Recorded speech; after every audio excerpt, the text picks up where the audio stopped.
Good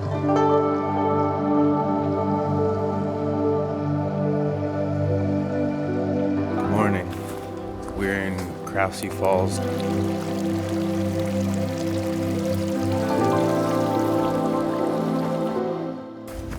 We're 45 minutes outside of Austin, Texas.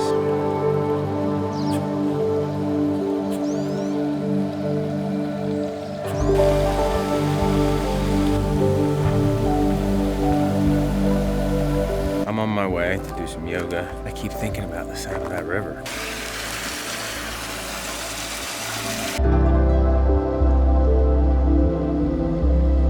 I'm sure you can hear it now. The water, that's the reason we're out here.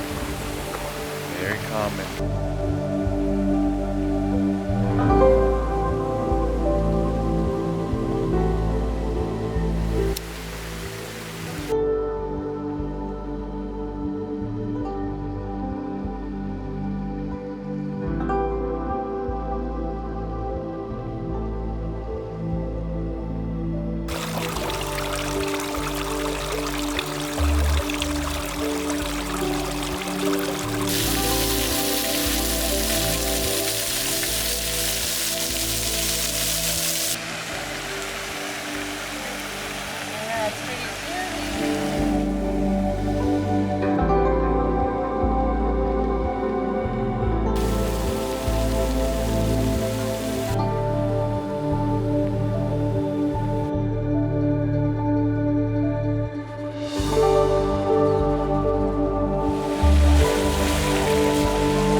I'm John, and this is Danielle, and this is our home, Taterbug.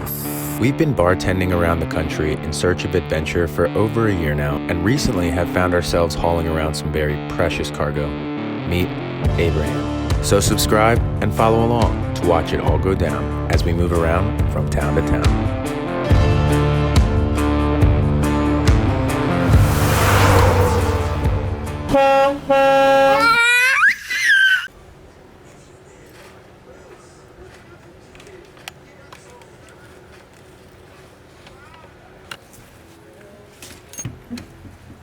Like, people were honking, spinning out.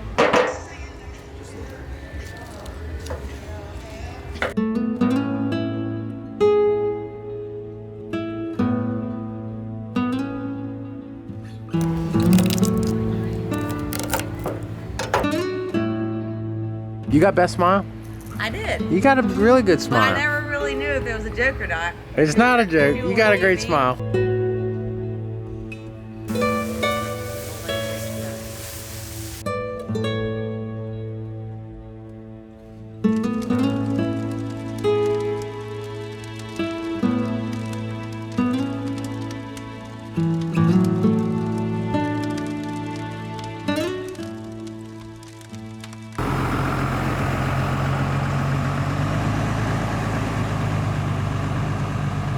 We are on our way to Longhorn Cavern State Park. We just had some freaking dank, authentic Mexican food. I think that was the best street taco I've ever had. Oh, that is steep. Waterfalls. You can't tell, but that's a steep hill. They call this hill country. Today is when we are celebrating our Halloween, and we're dressing up as vampire bats. And we're actually not sure if vampires or bats live in these caves, but they do now. All right, here we are at the Longhorn Cavern State Park. Just got our tickets to the cave. We're gonna go hang out with the rest of our bat family. This is Bat Boy. We're vampires, and nobody's splitting hairs about if vampires live in caves or mansions. They probably live in big caves too. At least these do. Can we take a picture, y'all? Oh, we're just vlogging. Sorry, dude. I appreciate it. Thank you, guys. though. Are you guys on the 2 o'clock tour? Here we go.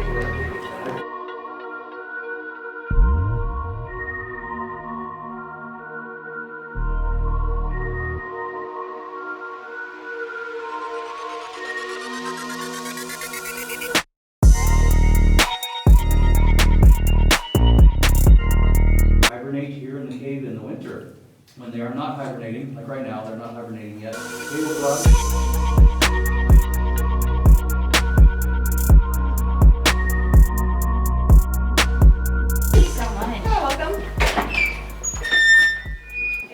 We got about 40 minutes in the cave till Abe stewed up pretty bad and we had to bail. But we did get to see a lot of... He even said that he wasn't bothering him, but Yeah, that's you true. just know as a parent when to go.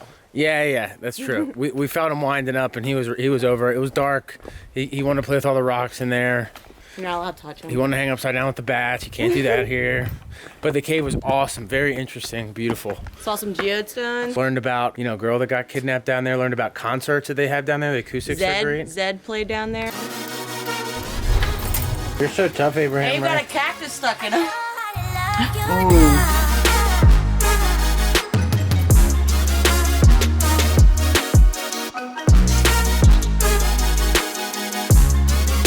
So this is the first time we've had a propane pulled up where the propane engineer had us all vacate the vehicle.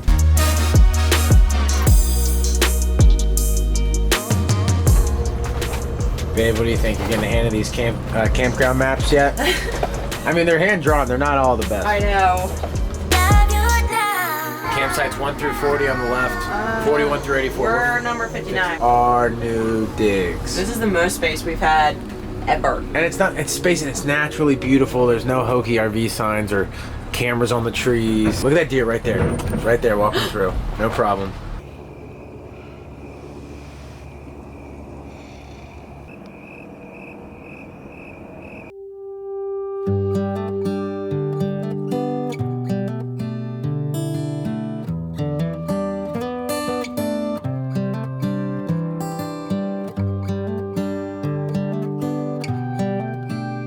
Yesterday was our rest day, grocery day, episode upload day. Nothing to show you, get out of her face day. And today, we're back. With the mirror, the daunting mirror. Oh yeah, today we've got... that we told him we would never show him ever again. I know, you're right. I totally forgot that we promised that. And I promised... Now we're liars. I hope that camera... Now we're liars. I hope that camera doesn't fall there. We used fiberglass to fix the mirror in Florida with her brother Ty and Chaz, and it's lasted great. What, 4,000 miles? So yeah, the mirror broke pulling into here at McKinney Falls State Park. We came in at night, and it's a tough, tiny little spot. The pavement's chipped away a good amount where we can't make as wide of a turn as we need to get around the electrical and water hookup. So that was a whole boondoggle. What would normally, I think, for a mirror just come right over the mirror, this branch broke the mirror because I think it was weak from driving so long. Would you agree? Like, do you think it wasn't even that big of a tree, or we? Yeah, literally, it wasn't even. It was like a skinny little branch with like maybe 2 leaves, and it like was in front of the mirror, and it was going back, and it was like I just saw it snap. Yeah, but I mean, it was dark. Like, and my jaw just dropped, and I was like, I shouldn't be having any type of branch come over the mirror anyway, technically, I guess, but whatever. It's a tight spot. I just need to go to the store, and we gotta go get some sticky stuff. Nah, dude. What is that, Abe? His butt's hungry. You getting hungry butt right now? Give me a buddy. Oh boy, we don't have to show the hungry butt. The LASIK 1000. One thing life on an RV comes with is breakage. My only experience is on Tater, which is a 99. Built well, but still, getting up there in RV years. However, I've heard consistently from other RVers in newer rigs that breakage happens for them just as much. Things just don't like to be jostled and jolted around. All those uneven bridge transitions on the interstate or shallow potholes in the gas station parking lots. Even just accelerating and braking is all unwelcome movement to the little fasteners that are designed to hold your rig together. After a few hundred miles, it starts to add up. Maybe in the form of a new subtle squeak over time, or worse, all of a sudden a loud bang. Either way, it's coming.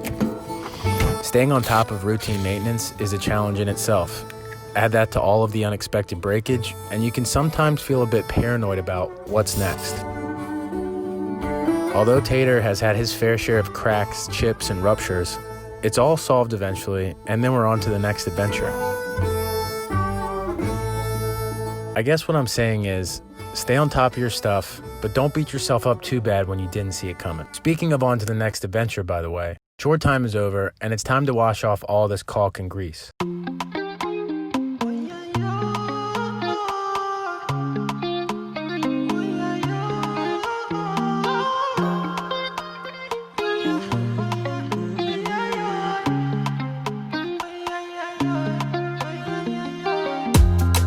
Baby, I like you. My baby, I die for you. See you, you know, I see you. My baby, you know, I ride with you. My baby, I don't cover that, I die for you. I pray to the Lord, I rise to the Lord, gonna greet the Lord.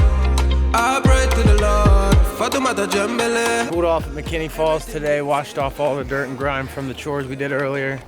Heading back to Tater now, we're gonna cook outside.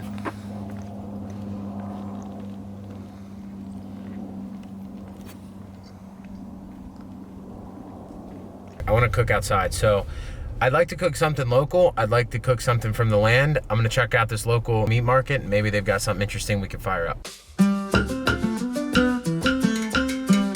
Oye, siempre ha sido el gran amor, Chacha. Cienfuegos, adiós, me voy para La Habana. Cienfuegos, adiós, porque me da la gana. Es la verdad, oye. Cienfuegos, adiós, me voy para La Habana. This place did not disappoint. Got 2 pounds of short ribs, only 12 bucks. I was a little overwhelmed with all the options there, to be honest. There's probably about 40 different types of meats I could have picked from with different seasonings. Anyway, back to Tater. Me conoces desde que era niño, hey, y siempre ha sido el gran amor, y no sabía nada más fino, pero ahora tengo que cambiar mi vida. Por eso yo te tengo que dejar. Y en serio no he buscado. In Texas, the style to do your ribs is a lot of salt and a lot of smoke. Ir a La Habana a cantar. Eso yo quiero. Me voy, oye. Cienfuegos, adiós. Me voy para La Habana. Cienfuegos, adiós. Porque me da la gana. Cienfuegos, adiós, me voy para La Habana. ¡Ja! Eso es. Cienfuegos, adiós, porque me da la gana. Bueno, mira de nuevo. ¡Ja!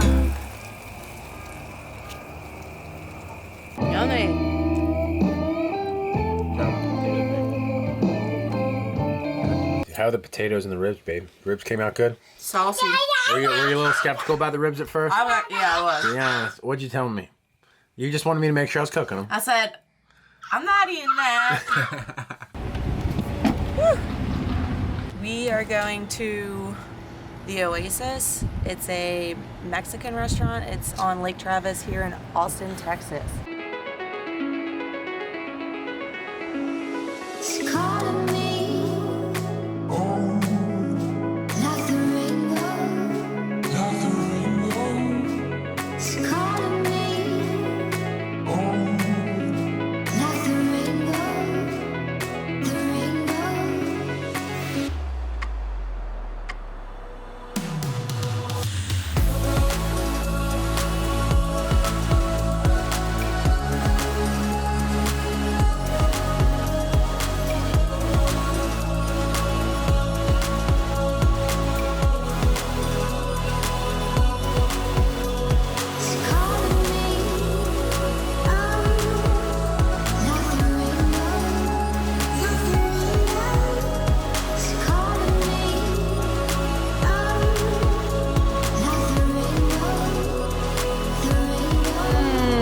rainbow. We're about to go downtown to check out a donut shop.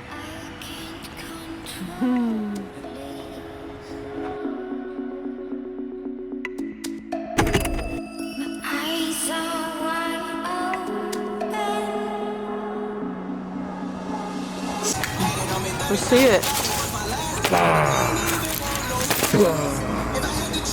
We got strawberry shortcake, and we got party pumpkin. Ooh. It's not called party pumpkin, but I'm feeling that way.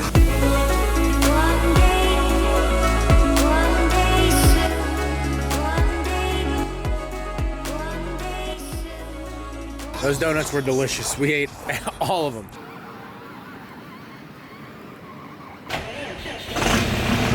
Today we're leaving Texas and we're heading to Louisiana. We're not gonna make it all the way to New Orleans today. It's about an 8-hour drive. Our time in Austin has come to an end. This town has a lot to offer, and with so many naturally beautiful areas just outside the city, it's easy to see how the population has grown by 38% in the last decade. But now's not time for regional fun facts. My birthday is just around the corner, and I've got some friends to meet in Louisiana for a weekend Airbnb in the French Quarter. Time to tow this rig a couple hundred miles east along I-10, which is one of America's most deadliest highways, by the way. To prep us for our trip back east, we just couldn't leave Texas without stopping for one last bite of the roadside pit barbecue.